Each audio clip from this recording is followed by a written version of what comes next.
Cuando Jesús entra a nuestras vidas no hay forma de callarlo, debemos expresarlo. Y lo expresamos de diferentes maneras, pero no hay una mejor manera de predicar que por medio del amor, por medio del servicio. Cuando tú llegas a una persona, le suples una necesidad, te haces amiga de esa persona, es mucho más fácil compartirle de Jesús. Así que pongamos en práctica este método, sirvamos al necesitado, porque no podemos dejar de decir lo que hemos visto y oído.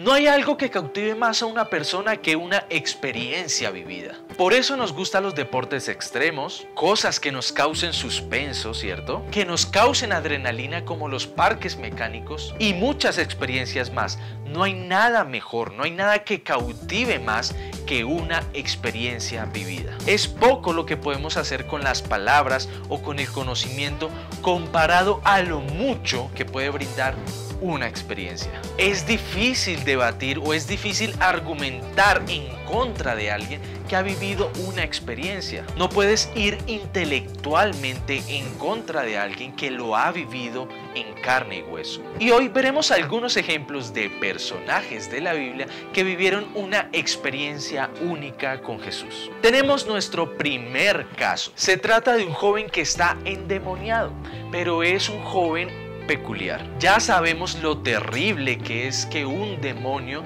se apodere de una persona, que tenga el control sobre ella. Ahora imagínate lo horroroso que sería que una legión de demonios tome a una persona. Este pobre joven estaba en la inmunda. Era reconocido en esos sitios, en esas ciudades, como una persona loca, una persona desordenada, una persona alborotada, y precisamente por la situación que vivía. Pues este joven tuvo un encuentro con Jesús. Jesús lo libera de la legión de demonios y cambia rotundamente su personalidad. Cambia absolutamente todo. Actúa normal, habla normal, se expresa normal, camina normal. El encuentro con Jesús cambió su vida. Y veamos algo interesante. Jesús, cuando lo sana, cuando lo libera, le pide que por favor vaya a Decápolis. Era una extensión de terreno bastante amplia, 10 ciudades. Y este hombre tenía la mala fama de estar loco allí.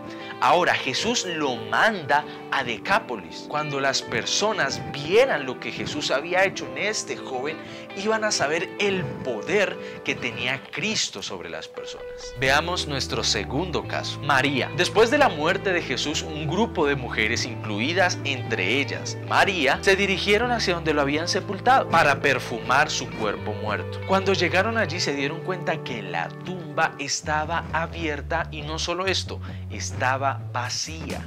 El cuerpo de Jesús no estaba. Pero también se encontraron con un personaje peculiar, un ángel. Este ángel les da la hermosa noticia de que Jesús había resucitado. María no escuchó un chisme de esto.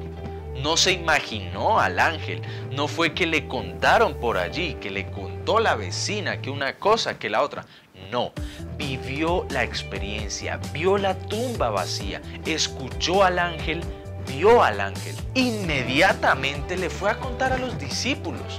Les dijo que Jesús había resucitado, pero ellos no les creyeron. Aunque Jesús, él mismo les había dicho que iba a resucitar, los discípulos no creyeron. Y uno en peculiar, Tomás, no fue hasta que tocó sus heridas que creyó lo que estaba sucediendo. Una vez más vemos cómo las experiencias, los encuentros con Jesús nos hacen vivir la fe. Aunque los discípulos habían escuchado del mismo maestro lo que iba a suceder, no lo creyeron sino hasta que esto aconteció y ellos fueron testigos. Veamos ahora nuestro tercer caso.